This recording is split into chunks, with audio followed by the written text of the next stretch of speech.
Hello viewers, welcome back to Abi's delight. இன்னைக்கு அபீஸ் டிலைட்டில் ஒரு சிம்பிளான ஆந்திரா ஸ்டைல் டால் சாம்பார் தான் பார்க்க போகிறோம். இது ஒரு சின்ன வேரியேஷன் தான், பட் டேஸ்ட்டில் நல்லாவே டிஃப்ரென்ஸ் தெரியும்.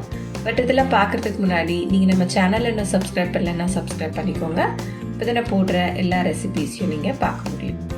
இப்போ ஆந்திரா ஸ்டைல் டால் சாம்பார் எப்படி செய்யுதுன்னு பார்க்கலாம். பருப்பு ஒரு கப் நல்லா வாஷ் பண்ணி குக்கரில் போட்டுக்கோங்க. அதுக்கு தேவையான அளவுக்கு தண்ணி விட்டுடுங்க. அதில் 2 வெங்காயம் கட் பண்ணி போட்டிருக்கேன். தக்காளி 4 தக்காளி நல்லா பழமாக பார்த்து போட்டுக்கோங்க. தக்காளி கொஞ்சம் நிறைய இருந்தால் தான் சாம்பார் நல்லாயிருக்கும். சீரகம் 1/2 டீஸ்பூன். காஞ்ச மிளகாய் நம்ம தாளிக்கும் போது தான் யூஸ் பண்ணுவோம், பட் நீங்கள் வேக வைக்கும் போதே ஒரு 6லேருந்து 8 மிளகாய் வரைக்கும் உங்கள் காரத்துக்கு ஏற்ற மாதிரி நல்லா கிள்ளி போட்டுக்கோங்க அதுலேயே. ஸோ இந்த சாம்பார் நல்லா காரமாகவே இருக்கும். இது கூட கொத்தமல்லி கொஞ்சமாக கட் பண்ணி போட்டுக்கோங்க. இந்த கொத்தமல்லி நீங்கள் போடும்போது நல்ல வாசனையாக இருக்கும் சாம்பார்.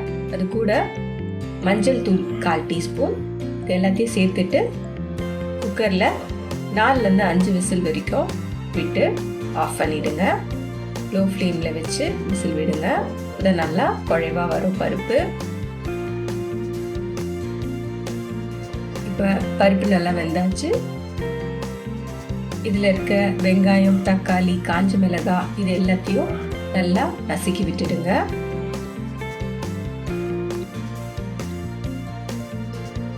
இந்த மாதிரி நல்லா மசிச்சு விட்டுடுங்க. இப்போ சாம்பார் தாளிச்சிடலாம்.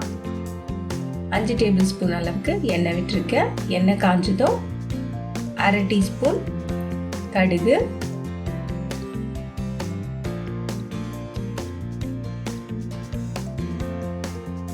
ஒரே ஒரு காஞ்ச மிளகாய் தாளிப்புக்கு,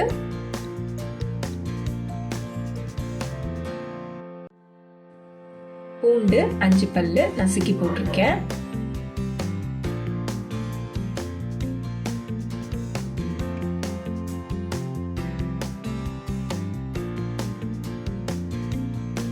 கறிவேப்பிலை.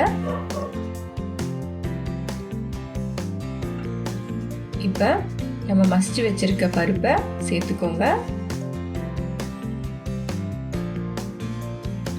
அதுலேயே தண்ணி நல்லா விட்டு அலசி அதிலே ஊற்றிடுங்க.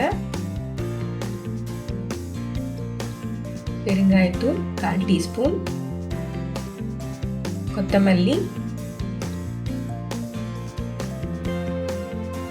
உப்பு தேவையான அளவு போட்டு இதை நல்லா கொதிக்க விடுங்க.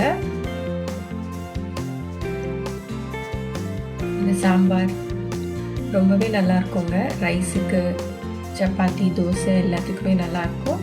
ட்ரை பண்ணி பாருங்கள், வித்தியாசமாக இருக்கும். நீங்கள் யூஸ்வலாக செய்கிற மாதிரி டால் சாம்பார் மாதிரி இது இருக்காது. அவ்வளோதான், நம்மளோட சாம்பார் ரெடி ஆயிடுச்சு.